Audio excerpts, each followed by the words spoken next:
Baik, selamat pagi, siang, dan malam, ibu-ibu semuanya, bapak-bapak semuanya. Terima kasih sudah mampir lagi di channel YouTube saya dan kesempatan kali ini saya akan sedikit cerita aja tentang dampak televisi pada perkembangan seorang anak gitu ya. Cerita ini dari, anak saya sendiri gitu ya, saat ini umurnya sudah 2 tahun, 2 bulan gitu. Jadi saya ingin cerita aja dan mungkin cerita saya bisa jadi sama juga dengan Bapak Ibu semuanya. Atau mungkin berbeda gitu. Tapi saya memang ingin cerita sekali terkait dengan dampak, televisi atau gadget bisa juga ya, hampir sama dengan perkembangan anak-anak kita. Jadi memang gadget dan televisi jadi luar biasa sangat, dekat sekali dengan kehidupan kita ya, bukan hanya anak-anak, tapi dewasa pun juga sama seperti itu. Jadi saya punya anak perempuan. Usianya 2 tahun 2 bulan dan, saya sangat lihat sekali perkembangan perubahan ya ketika mengenal yang namanya gadget dan televisi terutama ya. Jadi setelah kenal dengan televisi, saya kenalkan dengan berbagai macam konten, eee, lagu, dan berbagai macam, film kartun terutama ya. Ada sisi positifnya ya, jadi dia meniru, sangat aktif untuk meniru, baik itu lagu, lirik lagu, gerakan, dan beberapa instruksional dari televisi tersebut.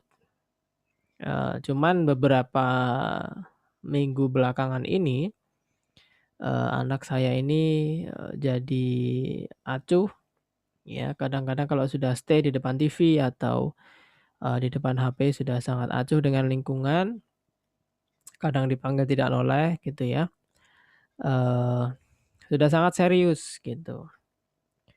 Dan beberapa gejala-gejala yang lain adalah gampang marah gitu ya, gampang emosi, beberapa perilakunya menjadi agak susah diatur, seperti susah untuk mandi, susah untuk makan, gitu ya. Yang saya rasakan sekali adalah interaksinya jadi tidak optimal.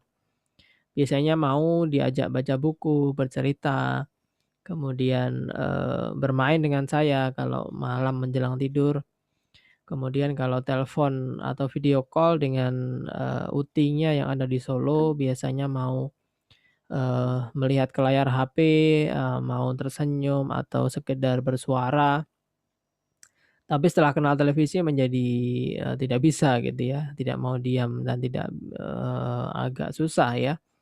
Hal-hal positif yang sudah dia dia, miliki sebelumnya sepertinya kayak ketutup gitu ya.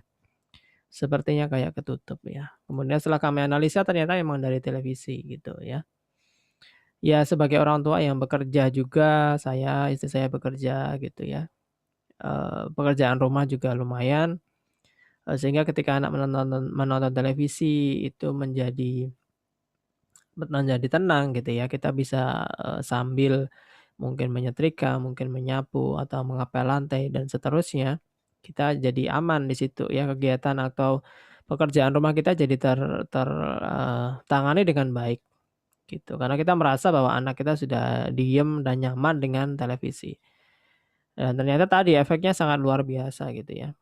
Dan kita dapat analisanya sehingga kita coba untuk mulai mengurangi pelan-pelan dan sampai akhirnya, memang benar-benar dimatikan gitu ya, anten saya cabut, internet dan smart TV-nya juga saya cabut sehingga, paparan, televisi pada anak kami itu menjadi, sudah mungkin ya sudah, sangat-sangat berkurang bahkan kami, kadang-kadang aja hanya di hari Ahad atau hari hari libur aja selain itu kami benar-benar tidak mau memutarkan atau, menyalakan televisi. Kami pun bahkan tidak pernah menonton televisi bersama-sama. Jadi nggak tahu sama sekali berita-berita yang ada di luar sana gitu.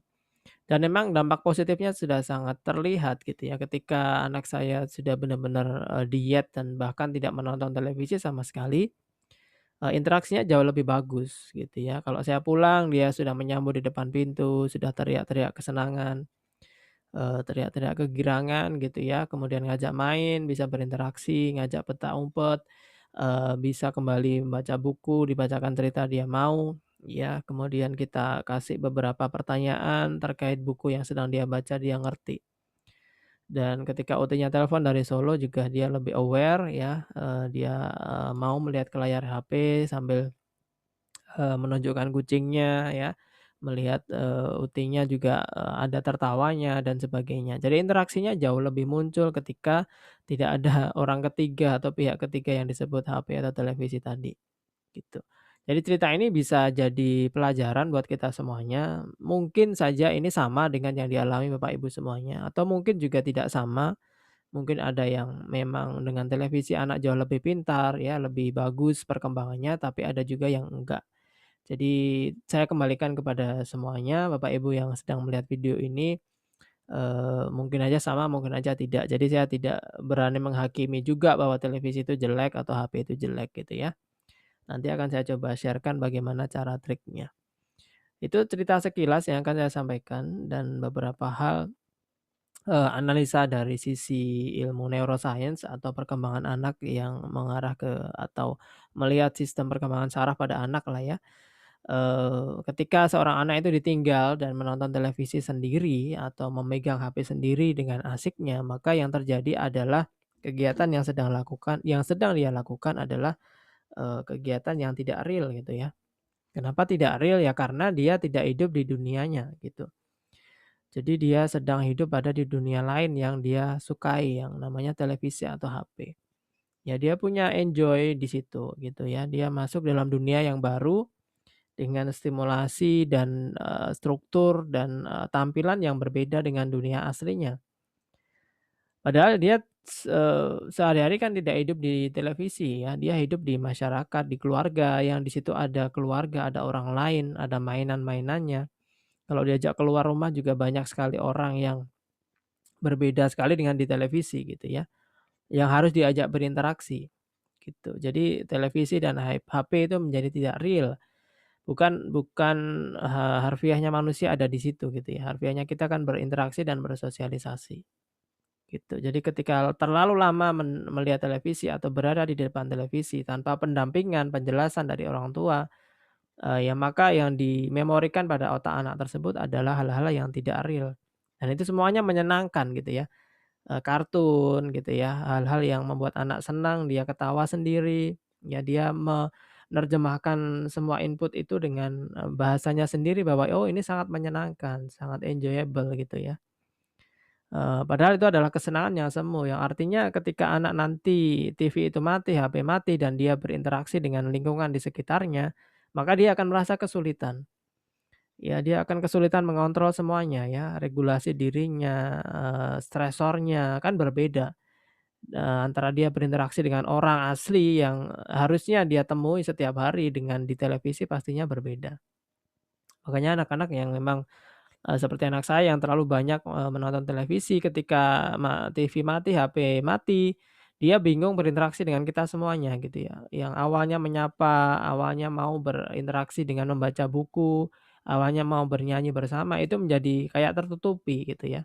Ya, real life atau dunia aslinya dia benar-benar seperti digantikan dengan pihak ketiga yang tadi namanya televisi.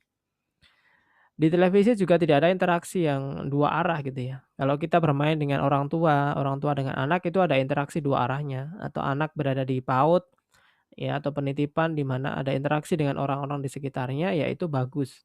Karena nanti pada akhirnya hidupnya akan real life setelah dia dewasa, dia akan berinteraksi dengan orang lain. Ya berinteraksi dengan teman-teman sekolahnya, dengan gurunya, dengan nanti kalau bekerja dengan lingkungan kerjanya gitu. Jadi cukup jauh pemikirannya, kalau sudah dibiasakan dengan interaksi dengan dunia maya yang tidak real, yang tidak selamanya akan dia temui gitu ya. Ketika ketemu dengan asli orang-orang di sekitarnya dia akan bingung. Mau ngomong juga susah, akhirnya jadi terlambat bicara gitu ya. Ada jadi gangguan emosional karena dia tidak bisa, memecahkan masalah masalah real kehidupan gitu. Dibandingkan dengan di depan TV, HP yang enjoyable, yang dia sudah sangat nyaman, yang memberikan kesenangan yang luar biasa tanpa dia harus ber-effort untuk, memecahkan masalah atau berbuat, bergerak bahkan. Bahkan anak-anak cenderung diam ketika di depan HP. Jadi motorik dan fisiknya tidak akan terstimulasi dengan baik.